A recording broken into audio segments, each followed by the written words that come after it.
Hello Sir Kira, kumusta po? Gusto ko lang i-share itong kwento ko na hindi ko alam kung nakakatakot ba to para sa kapwa ko listener. Pero gusto ko din kasing matry na makapag-send ng kwento sa inyo. Tawagin mo na lang akong Roland. Nangyari to noong nagkaroon ng problema sa company na pinagtatrabahuhan ko. Nagkaroon ng union noon. Hindi ko na lang maalala kung paanong nagsimula yon. Pero ang naging hakbang ng kumpanya ay tanggalin ang lahat ng empleyado nito. Kasama na nga ako doon. Sobrang hirap ng mga panahon na yon. Hindi naman kasi ako nakatapos. Kaya mahirap para sa akin ang bigla na lang mawalan ng trabaho. Hindi naman din pwedeng basta na lang akong umuwi ng probinsya namin. Kaya nung niyaya ako ng naging kaibigan ko sa company na yon, na umuwi sa kanila sa Nueva Ecija, sumama ako. May banta na noon ng bagyo at bahain doon sa dorm na nirerentahan ko. Kaya umalis na ako doon at sumama nga ako sa kaibigan ko. Tawagin na lang natin siyang Glenn. Dumating kami sa Nueva Ecija ng gabi na. Nakituloy muna kami sa tita niya na siyang pinakamalapit na bahay na kamag-anak niya. Ang plano lang sana noon ay magstay lang ng gabi at kinabukasan ng umaga ay uuwi. Pero hindi ganoon ang nangyari. Nung gabi mismong iyon ay lumakas na ang bagyo. Sinabihan kami ng tita niya na wag na muna kaming umuwi kinabukasan dahil sigurado daw na bahalang ang madadaanan namin. Expected na daw na mas malakas pa kinabukasan, sabi sa balita. Maganda yung bahay ng tita niya. Luma na, gawa sa kahoy, pero maganda talaga. Mabait din si Tita Lorna, yung tita ni Glenn. Wala siyang kasama sa bahay noon dahil lingguhan daw ang uwi ng asawa niya na nagtatrabaho sa malayo. Binigyan kami ng tita niya ng kandila at katol. Napundi daw kasi yung ilaw doon sa kwarto ng tutulugan namin. Kaya kailangan muna naming magkandila. Bago kami iniwan ni Tita Lorna, meron siyang ibinilin sa amin.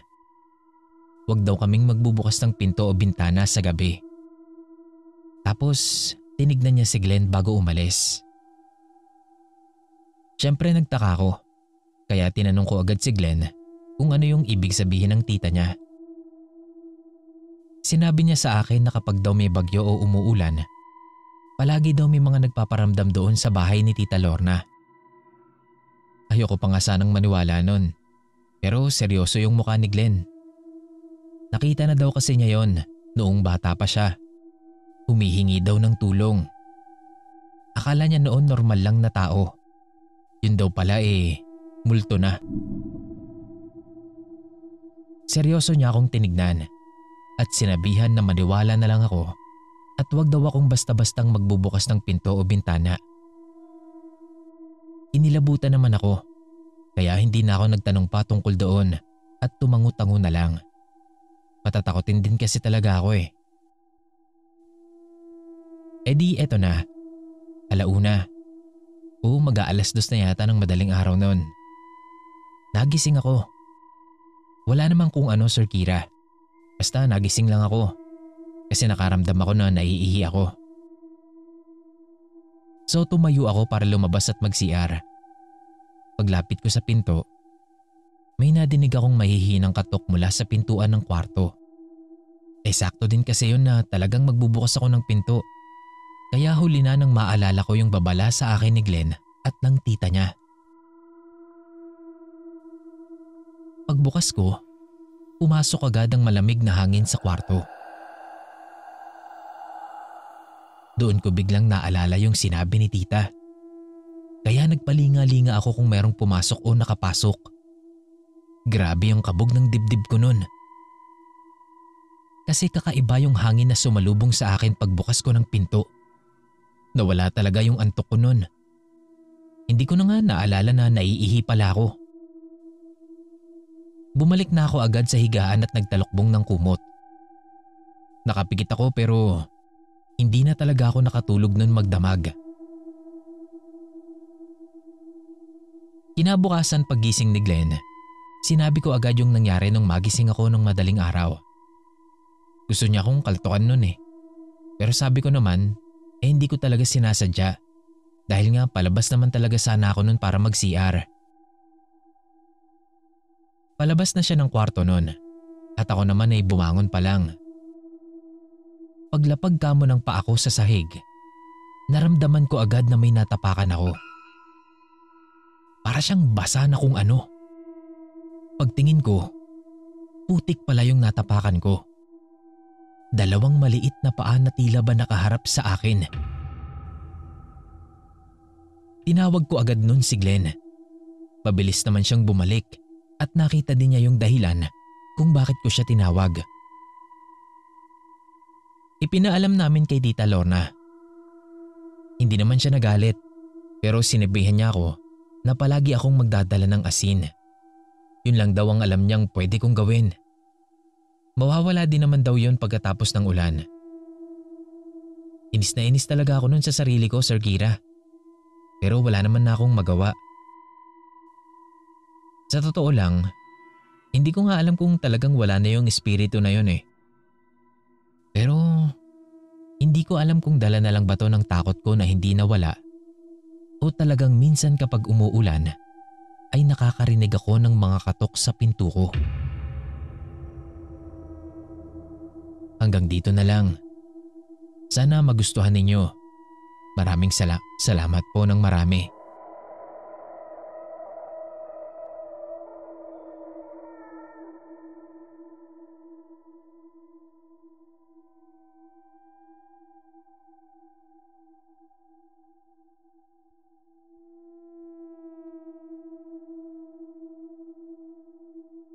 Ako po si Red ng Marilao, Bulacan. Listener since 2020.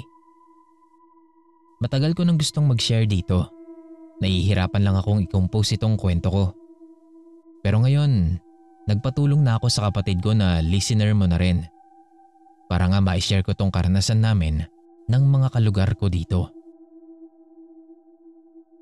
Year 2009 ito nangyari. Noong nilubog ng bagyong Undoy ang halos buong Metro Manila, pati na ang Bulacan. At isa ang lugar namin sa pinakalumubog nung panahon na yan. High school ako noon, graduating. Meron akong kaklase noon na kalugar ko, kaya naging magkaibigan kami. As in doon lang din, same subdivision, same street. Pero hindi ko siya napagkikita noong bago pa kami naging magkaklase. Naging close kami ni Edsel. Parehas kami halos ng mga interest. At saka pag may take-home group project, laging kami ang partner. Mas madali kasing gumawa dahil nga magkalapit lang kami. Nakapunta at nakapag-sleepover na rin kami sa bahay ng isa't isa. Medyo maliit lang yung bahay nila Edsel at nangungupahan lang din sila doon. Yung pinto nila, merong isa pang pinto na palabas naman ang bukas. Bale para siyang gate na size pinto lang din. Pero imbis na grills na bakal, yero ang nakalagay. So sarado lang din talaga siya. Para talaga siyang pinto lang din. Kaya nga parang dalawa yung pinto nila eh. Isang palabas ang bukas at isang paloob. Siyempre sa umaga naman, palaging nakabukas lang yung gate na yon. Sa loob naman, meron lang silang maliit na sala, tapos isang kwarto at sa dulo na yung kusina at banyo. Kapag gumagawa kami ng project sa kanila, palaging dun kami sa sala pumupwesto. Dun na rin kami natutulog kapag puyatan talaga. Ang kasama niya sa bahay ay ang mama niya. Kasi yung papa niya ay nagtatrabaho sa abroad. Kaya naman dalawa lang sila ng mama niya sa bahay nila. PWD ang mama niya. Nadisgrasya daw ito sa trabaho. Kaya nalumpo ang mga paa. Kaya noon naka-wheelchair na lang si tita. Mabait si tita. Natutuwa siya na may kaibigan ng anak niya na taga ron lang din sa amin. Tapos kaklase pa. Hanggang dumating nga ang bagyuhan. Walang pasok noon. Kaya kami ni Edsel Nasa galaan. Naliligo kami noon sa ulan. Usual na ginagawa ng kabataan. Hanggang sa nag-anunsyo yung mga taga-barangay na magpapakawala daw ng tubig yung mga dam. Kaya pinalikas na ang mga tao papunta sa plaza. Pero late na yung anunsyo nila.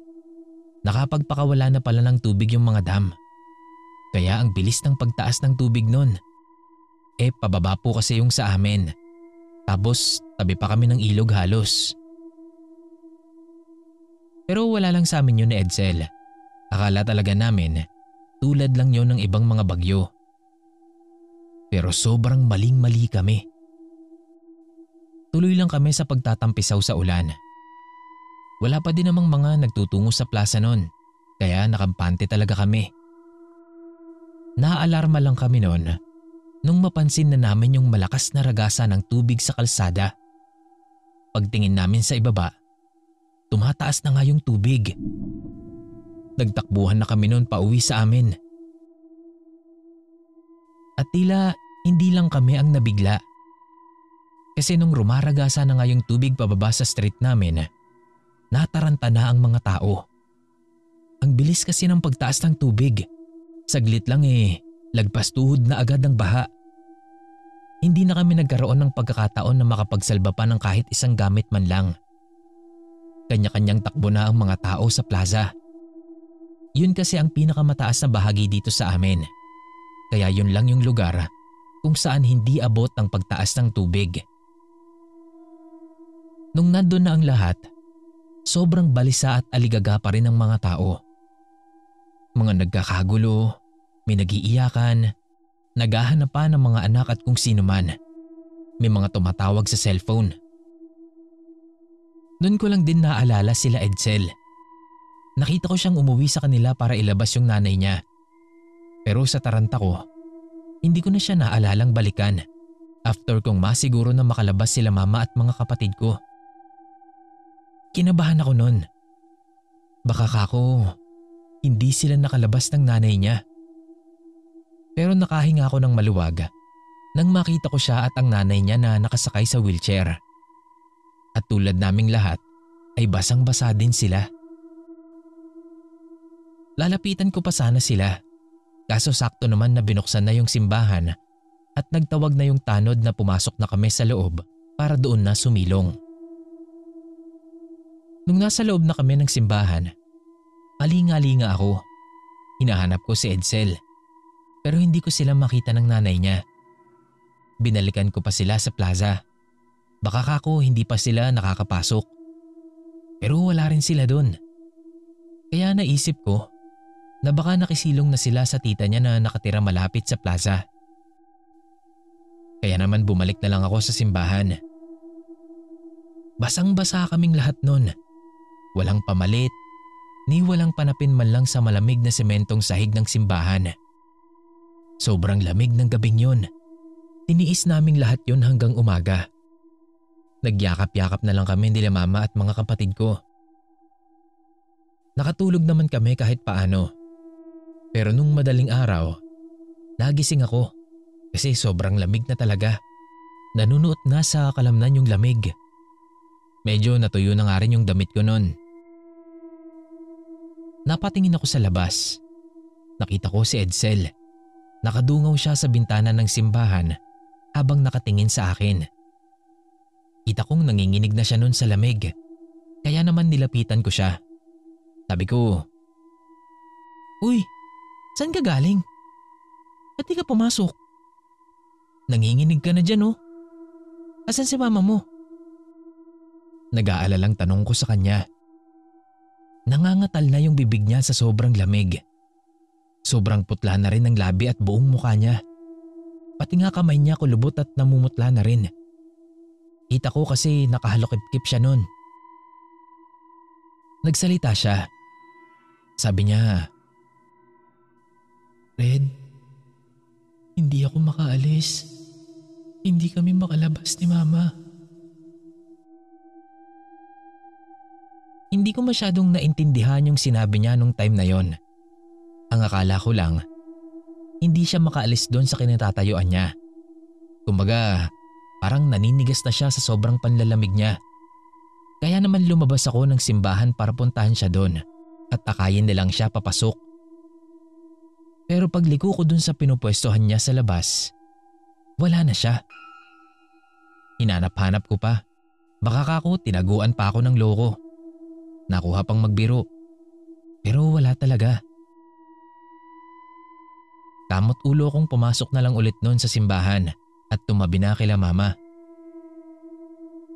Hanggang mag-umaga, hindi ko na nakita pa si Edsel. Siguro mga 5 a.m. Dumating yung kapitan namin. May dalang sako-sako ng mga damit at mga panglatag, mga kumot at mga tuwalya. Tapos may pasopas din sila, tinapay at kape. Hirong-hiro ang dating ni kapitan sa amin nun. Kaya nga nanalo ulit siya noong sumunod na eleksyon eh. Anyway, naghintay kami ng isa pang araw ulit bago tuluyang humupa yung baha sa amin. May ilang mga kalalakihan lang na bumababa para i-check yung taas ng tubig. Nung bumaba na nga ang tubig, unti-unti na rin nagsibaba ang mga tao pabalik sa bahay nila. May baha pa rin pero mababa na. Sobrang kalunos-lunos ang tumambad sa amin. Sobrang putik ng daan. Hanggang bubong ang baha, kaya hanggang bubong din ang putik. Ang daming mga gamit na nagkalat. Meron ding mga bangkay ng mga hayop na palutang-lutang. Pero nagulat kami nung biglang may humiyaw ng malakas. Doon ang galing yon sa direksyon ng bahay nila Edsel. Hindi ko pa alam noon ang nangyari. Pero ang lakas na agad ng kabog ng dibdib ko. Tumakbo ko papunta ron. At doon tumambad sa amin ang bangkay ni Edsel at ng nanay niya. Hindi sila nakalabas. Natrap sila sa loob ng bahay nila. Malamang na sumara yung gate na pinto nila noong rumagasa na yung malakas na agos ng tubig at nahirapan siyang itulak ito pabukas. Kaya natrap sila ng nanay niya sa loob. Bigla kong naalala yung sinabi niya nung makita ko siya sa labas ng simbahan. Na hindi siya makaalis. Hindi sila makalabas. Yun pala ang ibig niyang sabihin. Sobra akong nangilabot no nung ma-realize ko yun. Kaya pala.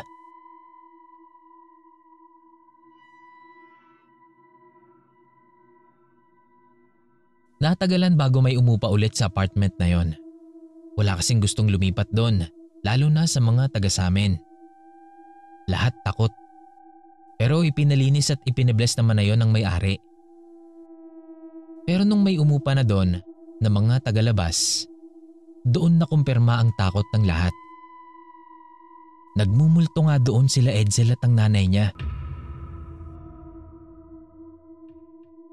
Sabi nung umupa, madalas daw tuwing hating gabi hanggang madaling araw, may naririnig silang mga paghampas sa pinto, mga yabag ng mga basang paa na parang tumatakbo-takbo. Tapos sa umaga, makikita nila ang mga bakas ng paa sa sahig. Kung hindi man basa, ay puro putik naman. Mula yon sa kwarto papunta sa pinto, tapos pabalik sa kusina at papasok ulit ng kwarto. May mga bakas din daw nga ng maputik na kamay sa taas ng pader. Imposible naman na yung mga anak niya yon kasi maliliit pa yung mga anak niya. Palagi din daw silang nakakapanaginip ng mag-ina na humihingi ng tulong sa kanila habang lumulubog sa putik. Minsan daw kapag nasa sala sila o sa kusina, nakakarinig sila ng mga iyak. Pag naman daw titignan o sisilipin nila, wala naman silang makikita. Ang pinaka nagpaalis talaga sa kanila doon ay nung may nakita silang anino ng lalaki. Nakatayo daw ito sa may pinto tapos biglang tumakbo pasugod sa kanila. Pero bigla din naman daw nawala. Sa takot nung umuupa, nun ding gabing yun, ay umalis na sila ng apartment. Pamula nung undoy ay meron pang 3 umupa doon. Pero pare-pareho sila ng nararanasan sa apartment na yon. Kaya wala talagang tumatagal. Ilang beses na rin ipinabless at pinakleansing yung apartment na yon. Pero wala talaga. Hindi natatahimik ang multo ng mag-ina. Hanggang sa napagdesisyon na ng may-ari na ipagiba na lang yung apartment na yon. Tapos ginawa na lang niyang parking. Nalulungkot pa rin ako sa nangyari sa kaibigan ko. Pero dasal ko na sana mahanap na nila ang katahimikan at ang liwanag ng daan patungo sa kapayapaan. Salamat po sa pagbasa ng kwento ko. Hanggang dito na lang.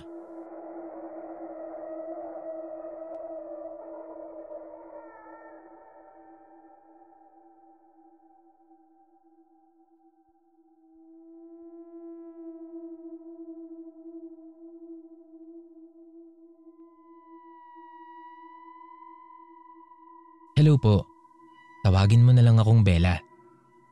Isa akong sales lady sa isang sikat na department store. Roving ako.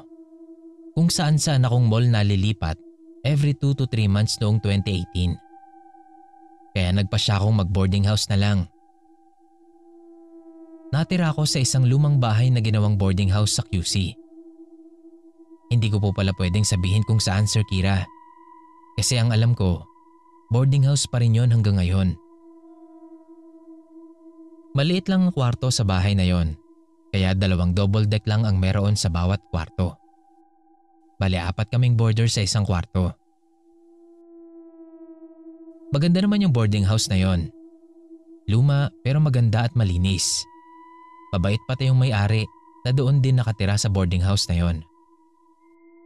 Balo na siya at yung mga anak niya ay may kanya-kanya ng buhay. Tawagin na lang natin siyang Ate Gina. Meron lang kaming common living room at kitchen. Tapos tig-isang banyo sa taas at sa baba. Sa baba ako nagdo-dorm. Katabi ng kwarto ko, ang kwarto ni Ate Gina. Kaya nakaklose ko talaga siya. Nagkaroon ako ng kakaibang experience sa boarding house noong maging closing ang schedule ko. Gabing-gabi na kasi akong nakakauwi nun. May bagyo din kasi nun, kaya ang hirap talagang makasakay pa uwi. Isang beses, pagpasok ko pa lang sa entrance ng boarding house, nakarinig ako ng boses na nagtatanong, "Tulog ka na ba?" Pabulong yun. At kahit ang lakas ng ulan, ay malinaw kong nadinig yung tanong na yon. Hinanap ko kung saan galing. Pero wala naman akong nakitang tao sa sala o maski sa kusina. Pero dahil hindi naman ako close sa ibang boarder, alam kong hindi ako ang kinakausap noon. Kaya hindi ko na lang din pinansin. Dire-diretso lang ako sa kwarto ko dahil gusto ko na talagang mahiga nun sa kama at mamahinga. Mabilis naman akong nakatulog. Pero mga bandang 4 a.m., nagising ako kasi nakarinig ako ng iyak sa kabilang kwarto. Inilapit ko pa ng konti yung ulo ko sa pader para mas madinig ko kung talaga bang may umiiyak. At meron nga talaga. Kwarto yun ni Ate Gina. Kaya naisip ko na baka may bisita si ate at doon natutulog sa kwarto niya. Kinabukasan, maaga pa rin akong nagising kahit tanghali pa ang pasok ko. Nagkasabay kami ni Ate Gina sa kusina kaya nakapag-usap kami habang nagkakape. Naalala ko agad yung iyak na nadinig ko nung gabi kaya natanong ko kung nakauwi na ba yung bisita niya. Hindi ko kasi nakitang lumabas. Nawirduhan ako nun sa reaksyon ni ate. Parang nagulat. Tinanong pa niya ako kung nadinig ko daw ba talaga yung iyak. Kaya naman tumango ako. Ang OA ng reaksyon ni ante. Kaya naman pinilit ko talaga siyang sabihin sa akin. Kasi mababaliw ako kakaisip kapag hindi niya yun sinabi sa akin. Dito na ako nagulat at natakot. Wala daw siyang bisita. At hindi raw talaga kami magkatabi ng kwarto. Kasi sa pagitan ng kwarto namin, may isang kwarto na hindi ipinapagalaw talaga. Yun yung kahati ng kwarto niya na hindi niya pinabakbak dahil doon daw yung may namatay na estudyante. Dati daw na may nagdodorm doon na estudyante na nabuntis ng boyfriend. Sinubukan daw ilaglag yung ipinagbubuntis. Ininuman daw ng gamot. Kaso hindi daw tumalab.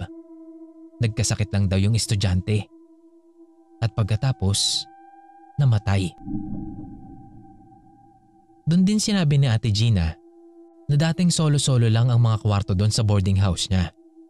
Kasi mas gusto daw talaga yon ng mga naghahanap ng boarding house. Pero simula daw nung may namatay na doon, ipinag-iba niya daw yung mga divider na pinagawa niya para daw walang nagsusolo. Kumbaga hindi man daw niya mabantayan yung boarders niya, at least may mga kasama at hindi bastang nagsusolo lang.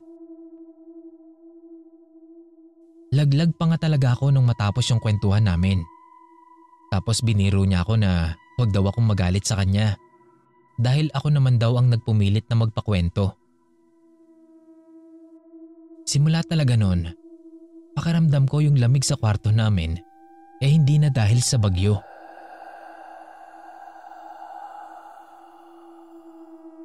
Fast forward, pag-uwi ko isang gabi, nakatulog naman ako agad. Nakapanaginip ako ng isang babae. Tinanong niya ako kung pwede daw ba siyang matulog doon sa kwarto namin. Umuo naman ako kasi nung time na yon, kulang na kami ng isa pang boarder sa kwarto. Nagsisi ako nito. Simula kasi nung panaginip na yon, yung iyak hindi na nanggagaling sa kabilang kwarto, kundi sa kwarto na mismo namin ng mga kasama ko. Maski yung dalawang boarder na kasama ko, nadidinig na din yung iyak. Nalaman ko na lang nung tinanong nila ako kung nakakarinig daw ba ako ng iyak sa kwarto namin. Akala ko nga isa sa kanila yon.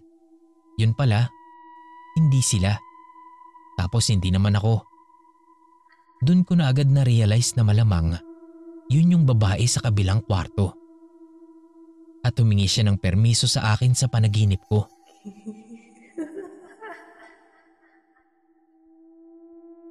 Hindi ko alam kung posible yan, pero yan lang talaga yung naisip ko noon. Ang pinakamalala talaga para sa akin ay yung minsan na nagising ako na may humihinga o parang may humihikbi ng tahimik sa may bandang batok ko.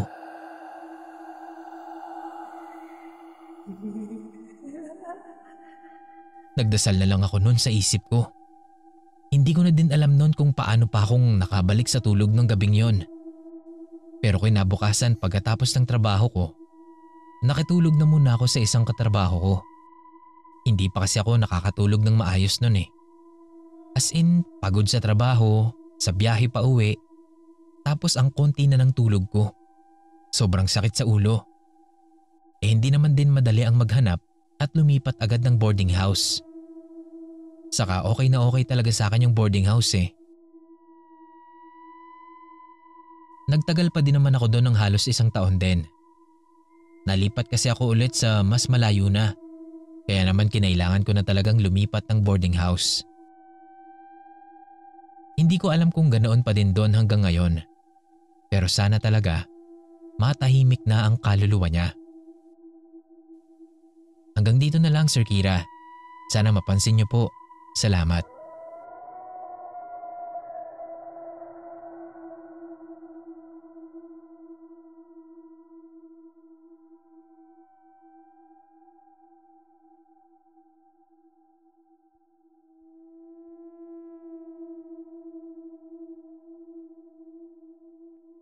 Hello sa mga kanginig natin dyan. Kumusta po kayo? At sa iyo din, Boss Kira. Ako po si Altesa ng Navotas. Share lang din po ako ng creepy story ko. Not sure kung anong taon na ito nangyari, pero elementary ako nung time na yon. Grade 4 or grade 5. Naalala kong walang pasok noon, o baka hindi lang din ako pinapasok ng mama ko kasi may bagyo nun. Nasa bahay lang ako, sa sala, nanonood ng cartoons sa TV. Habang si mama naman nagluluto sa kusina. Habang libang na libang ako sa panunood, may narinig akong sumitsit mula sa bintana. Paglingon ko, may nakita akong bata, nakasilip sa bintana namin. Bilang solong anak na sabik sa kalaro, kinawayan at nilapitan ko siya. Pero bigla siyang tumakbo. Pumunta siya sa likod ng puno ng santol sa bakuran namin. Tapos nawala na siya. Sunod na kita ko sa kanya nung nakatayo ako sa pinto ng bahay at naglalaro ng Barbie ko. Nakita ko siyang nakatayo sa tabi ng puno ng santol at nakatanaw sa akin. Kinawayan ko ulit siya. Inaya na makipaglaro sa akin. Hindi siya lumapit agad. Pero nung malingat ako kay mama, pagbalik ko ng tingin sa labas, nandoon na agad siya sa harap ko. Ipinahiram ko sa kanya yung Barbie ko. Tapos tinanong ko kung anong pangalan niya. Siya daw si Lumia. Actually, hindi ko na sure kung tama ang pangalan na naaalala ko. Pero tawagin na nga lang natin siyang Lumia. Tinanong ko siya kung saan siya nakatira at bakit siya nagpapabasa sa ulan. Sabi niya, sa puno daw siya nakatira. Siguro dahil bata pa, kaya tinanggap ko lang yung sagot niya na yon. Inaya ko siya na pumasok sa loob ng bahay dahil nga ang lakas ng ulan nun. Pero ayaw niya. Baka daw magalit ang mama ko. Maya-maya, tinawag na nga ako ni mama. Kaya napalingat ako kay Lumia. Pagbalik ko ng tingin sa kanya, biglang wala na siya. Lumapit si mama at tinanong kung sino daw yung kausap ko. So sinabi ko naman sa kanya na may batang babae na lumapit sa akin at ang pangalan niya ay Lumia.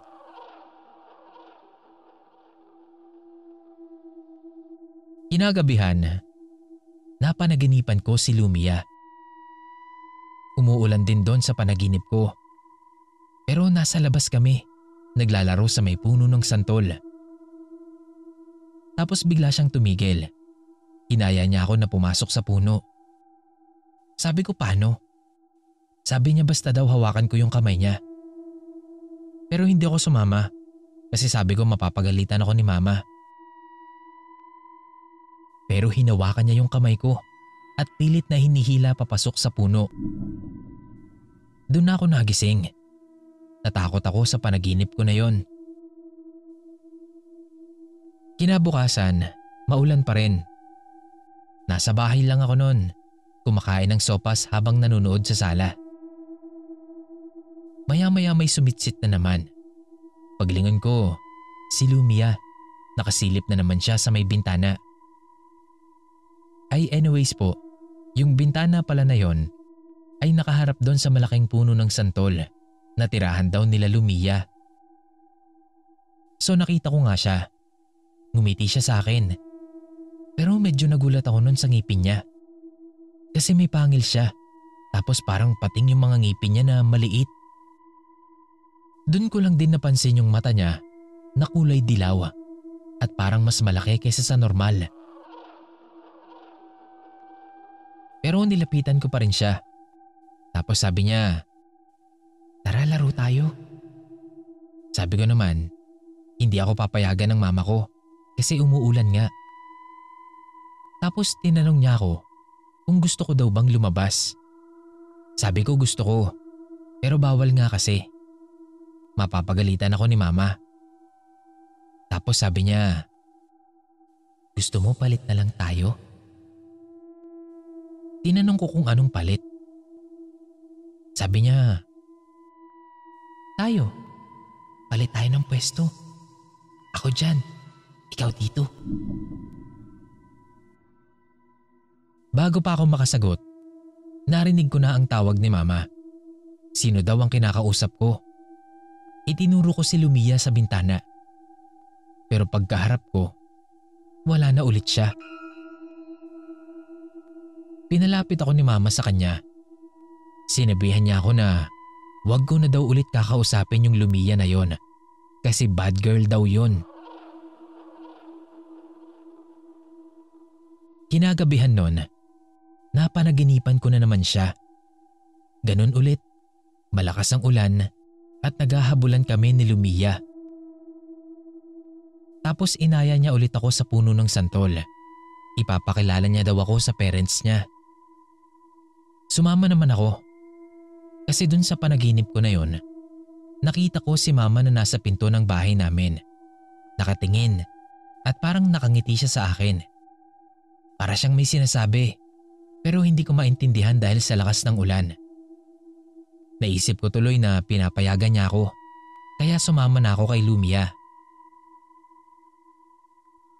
Pumasok kami sa puno ng santol at nagulat ako kasi sobrang lawak pala sa loob ng puno. Ang ganda ng bahay nila. Ang daming tao. Lahat magaganda at maputi gaya ni Lumia. Pero ang tutulis ng mga tenga nila. Yung ngipin nila parang sapating din na matutulis pero maliliit at may pangil. Pinaupo nila ako sa sobrang ganda at lambot na upuan. Tinabihan ako ni Lumia. Tapos may iniabot siya sa akin na pagkain. Kainin ko daw yon para matupad na yung hiling ko na makalabas. Pero sabi ko, ayoko kasi nakakadiri yung itsura. Kulay itim kasi siya na parang tinapay na ewan. Pero mabango. Nakakatakam talagang kainin.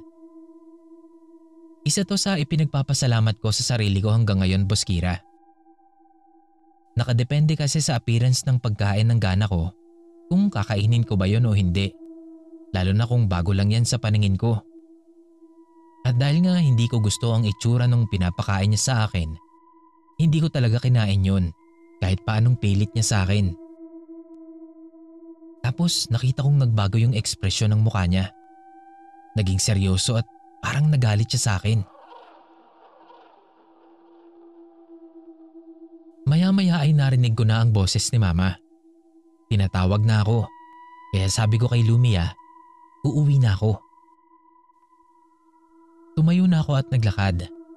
Inihatid pa ako ng isang lalaki sa labasan. Napapikit ako paglabas ko kasi sobrang maliwanag na ilaw yung sumalubong sa akin. Pagdilat ko, bumungad sa akin yung mukha ni Mama. Umiiyak siya habang yakap-yakap ako. Naguguluhan ako nun. Anong nangyari? Bakit nakahiga na ako sa papag na kahoy? Bakit umiiyak sila Mama, Papa at Lola? Bakit amoy langis? At bakit ang daming kandila? Ito pong sunod na bahagi ay kwento na lang sa akin ni Mama. Ganito daw po ang nangyari sa akin noon. Bigla na lang daw po akong hindi nagising isang umaga. Papasok na sana ako noon sa school. Pero hindi daw talaga ako bumangon kahit anong gising niya. Hanggang sa na-late na nga lang ako. Kaya hindi na ako pinilit ni Mama na pumasok. Pero nung tawagin na daw ako ni Mama para mananghalian, doon na siya nagpanik. Kasi kahit anong pagyugyog, pagtapik at pagkurot niya sa akin, hindi daw talaga ako nagigising. Dinala daw nila ako sa ospital noon. Pero walang nakitang mali sa akin ng doktor na tumingin. Kaya naman ikinonfine na muna ako para daw makapag-run sila ng mga test sa akin. Semi-private yung room kung saan ako ikinonfine. Kaya may dalawa akong kasamang pasyente. Tinignan daw ako ng isang matandang babae na kasama nung katabing pasyente namin. At ang sabi daw nito sa kanila ay kailangan nila akong ilabas ng ospital.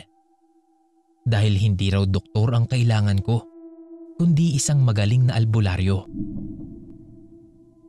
Tapos hinawakan daw nito ang mga kamay ko at ipinakita kay Mama ang hindi magapantay na hinliliit kong daliri. May ibinigay daw na address yung matanda at doon na nga ako dinala nila Mama. Pumirma na lang daw sila ng waiver noon sa ospital para makalabas ako. Pagdating pa lang daw namin, nalaman agad ng albularyo ang kalagayan ko. Kaya ako na ang pinauna. Ang sabi nito, sinusubukan daw akong kunin at palitan ng isang batang engkanto. Dahil natuwa daw ito sa akin. Doon naalala ni Mama si Lumia dahil nga sa mga kwento ko sa kanya. May mga ginawang orasyon yung albularyo para mabawi ako sa engkantong si Lumia. Pumunta pa daw sila sa puno ng santol at nag-alay ng biik. Ginilitan daw yon at pinatulo ang dugo nito sa palibot ng puno. Tapos nagdasal yung albularyo. Pagkatapos daw ng ilang oras na paghihintay at paulit-ulit na pagtawag sa akin ni Mama, ay doon na nga raw ako nagising. Sabi ni Mama, 2 araw daw akong tulog. Sobrang nagulat ako nun. Kasi para sa akin, saglit pa lang akong nandun kila Lumia. Dahil nga narinig ko na rin agad yung pagtawag ni Mama sa akin. Pagtapos naman ng insidenteng yon, hindi ko na ulit nakita pa si Lumia at hindi ko na rin siya napanaginipan pa. Ang sabi ni Mama, isinara na daw pala ng albularyo yung portal na dinadaanan nila Lumia papunta sa mundo natin. Pero magmula din kasi ng araw na yon, parang lumakas ang pakiramdam ko sa mga bagay na hindi normal sa mata at pakiramdam ng karamihan. Na para bang nabuksan yung senses ko pagdating sa mga paranormal na bagay. Kaya po marami-rami pa akong maisishare sa inyo. Ito lang po muna sa ngayon. Salamat sa pagbasa.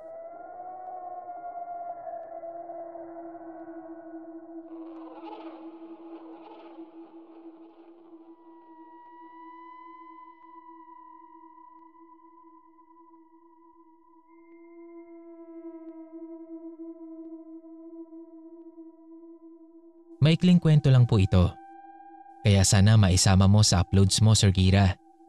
Tawagin mo na lang akong Romeo. Itong kwento ko ay nangyari noong nanalasa ang bagyong Ondoy.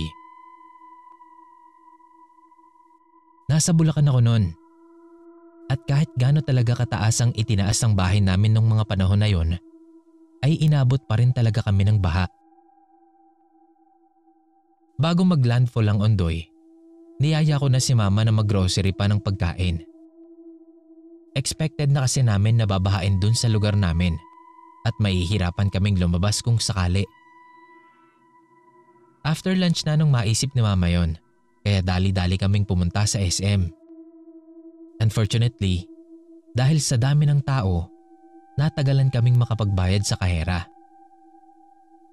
Paglabas namin, ang taas na ng baha. Hindi namin alam na magpapakawala din ng tubig ang dam. Kaya kahit hindi pa kalakasan ng bagyo, ay mabilis nang bumaha sa dadaanan namin. Wala kaming choice kundi ang magstay na lang sa mall. Open naman ang mall para sa mga na-stranded at sa mga binahana ang mga bahay na malapit. Nasa entrance sa likod kami nakapwesto dahil doon ang pinakakaunti ang tao. Nakaupo na lang kami sa lapag.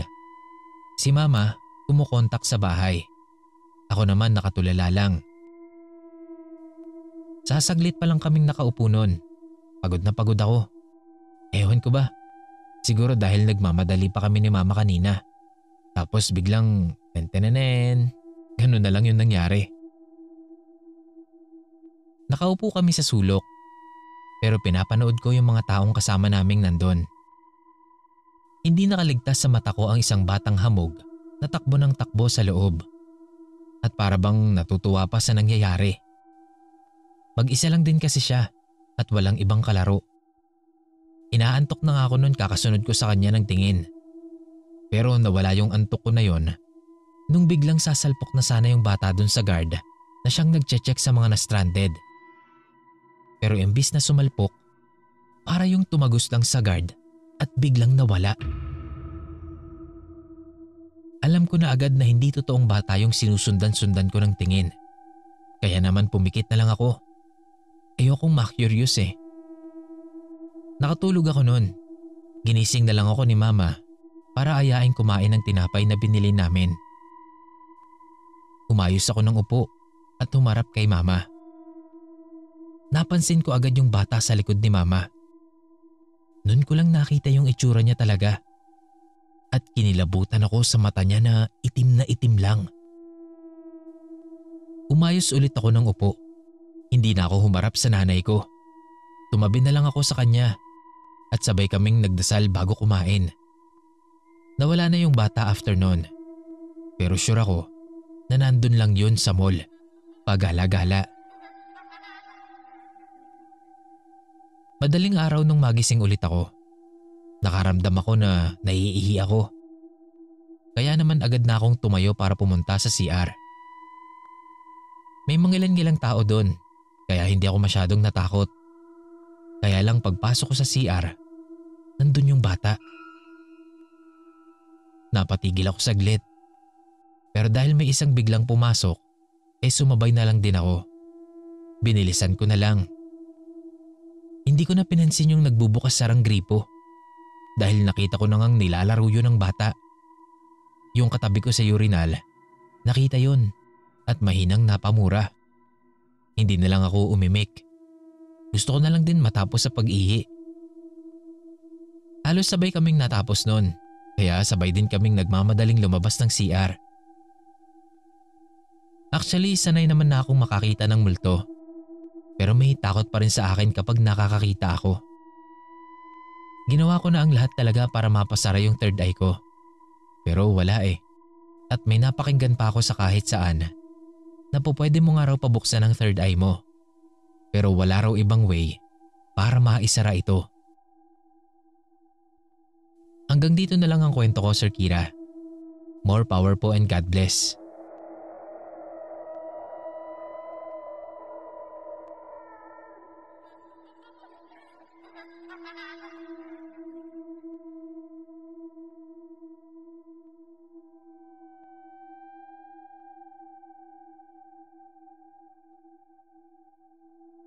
Naaalala niyo pa ba yung Super Typhoon Yolanda? Yung bagyo na halos bumura daw sa Tacloban? Well, may kwento po ako tungkol dyan. Bale, hindi ko to sariling karanasan. Naikwento lang din ito sa akin ng katrabaho kong Ayasib. Naaalala niya lang daw to dahil nga sa papasok na isa na namang Super Typhoon. Ito ngang CU1. Sabi niya, malamang daw na maglalabasan na naman ang mga namamasura ng bangkay. Mga balbal daw. Sila daw yung klase ng mga aswang na mahilig kumain ng mga bangkay. Dati naman daw ay hindi siya naniniwala sa mga aswang. Laking probinsya siya. At ni minsan, wala daw siyang nakitang aswang. Kahit daw nga anino ng mga ito ay wala. Maraming kwento-kwento. Pero yun na nga, puro daw kwento. Parang ginagawa na lang daw panakot ng mga tao. Hanggang sa nangyari na nga si Yolanda. Hindi daw talaga nila akalain noon na ganun katindi ang magiging pinsala ng bagyo sa lugar nila. Ang daming mga nawalang bahay at buhay. Either nawasak o lubog sa putik. At ang pinaka nakakapanghilakbot daw na tanawin ay yung dami ng mga patay na nagkalat sa kung saan-saan. Ang dami rin daw mga sugatan, tao, hayop. Yung iba natabunan ng putik, nadaganan ng mga kahoy, pader, sobrang nakapanlulumo daw. Tapos ang tagal pang dumating ng tulong mula sa gobyerno. Kaya daw yung mga tao, kanya-kanyang gawa na lang ng paraan para makasurvive. Naraong pinuwersa na nilang buksan yung isang grocery para lang makakuha ng pagkain nila. Itong katrabaho ko na tawagin na lang nating Dong, kasama sila sa mga nawalan ng bahay. Pero nakalikas daw sila ng pamilya niya papunta sa mataas na lugar. May isang bahay daw doon na ginagawa at hindi pa tapos. Doon sila nakasilong. Kaya nakaligtas sila at ilang mga kapitbahay nila sa napakalakas na hagupit ng hangin at ulan. Habang hinahagupit nga raw ng bagyo ang lugar nila, Rinig na rinig nila yung mga bahay na animoy tinutuklap, yung mga yerong nagliliparan at yung mga iyak at sigaw ng mga tao. Kikilabutan ka daw talaga kung maririnig mo. Bukod pa sa lamig na dulot ng panahon. Walang natulog sa kanila.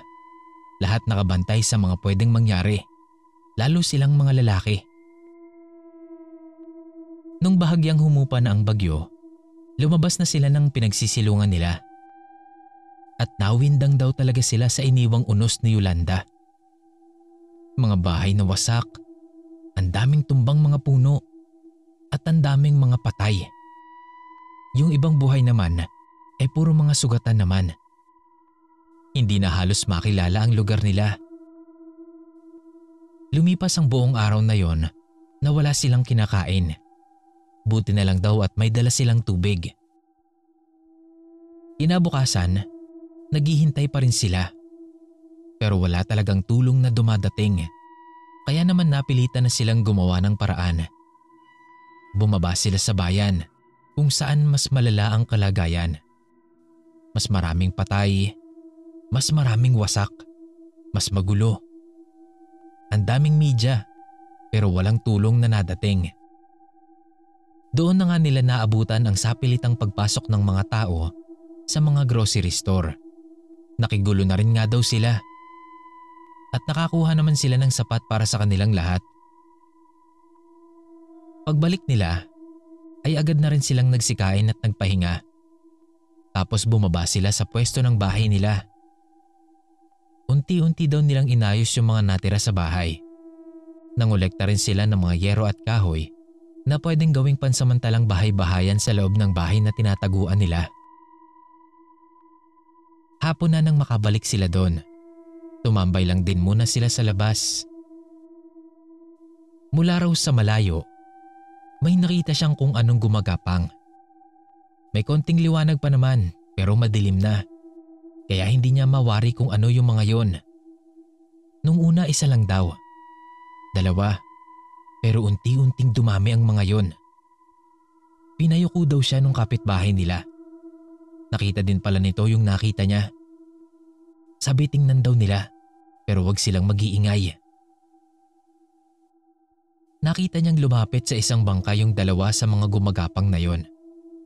At nagulat siya nung biglang sakmali ng mga ito yung bangkay at saka unti-unting kinain. Nakita niyang ganun din ang ginawa ng iba pang nagsisigapang. Natakot na sila kaya naman pumasok na sila sa loob. Nilingon pa daw niya ang mga ito at kitang-kita niya na hila-hila na ng mga ito ang ilan sa mga bangkay na nakakalat.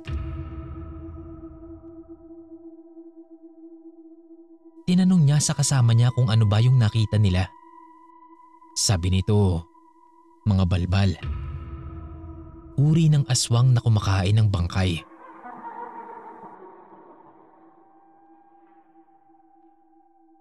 Kahit daw sinabi ng kapitbahay na wala silang dapat ikatakot dahil nga bangkay lang naman daw ang kinakain ng mga ito, ay hindi niya pa rin maiwasang makaramdam ng takot. Kaya naman hindi rin siya nakatulog ng gabing yun. Nung malalim na ang gabi, nakarinig pa daw sila ng malalakas na kalampagan sa taas ng bahay. Bale, 2-story daw kasi yung bahay na tinataguan nila noon at nilipad na rin ng hangin ang bubong nito. Rinig na rinig daw nila yung mga yapak sa taas ng kung sino o kung ano man yung nandun ng mga oras na yon. Tahimik lang daw silang nakikiramdam buong gabi. Umalis din naman daw yung mga nilalang na nasa taas at nasa paligid nila. Parang sinipat-sipat lang daw sila. At mula nga daw nung araw na yon, naniwala na siyang may mga aswang talaga. Na hindi lang sila bastang kwentong bayan na panakot. Totoo talaga sila at namumuhay kasama ng mga ordinaryong tao. Maraming mga bangkay ang nawala at hindi na na-recover. At sigurado daw siya na ang iba sa mga bangkay na yon ay ang mga balbal ang may kagagawa ng pagkawala.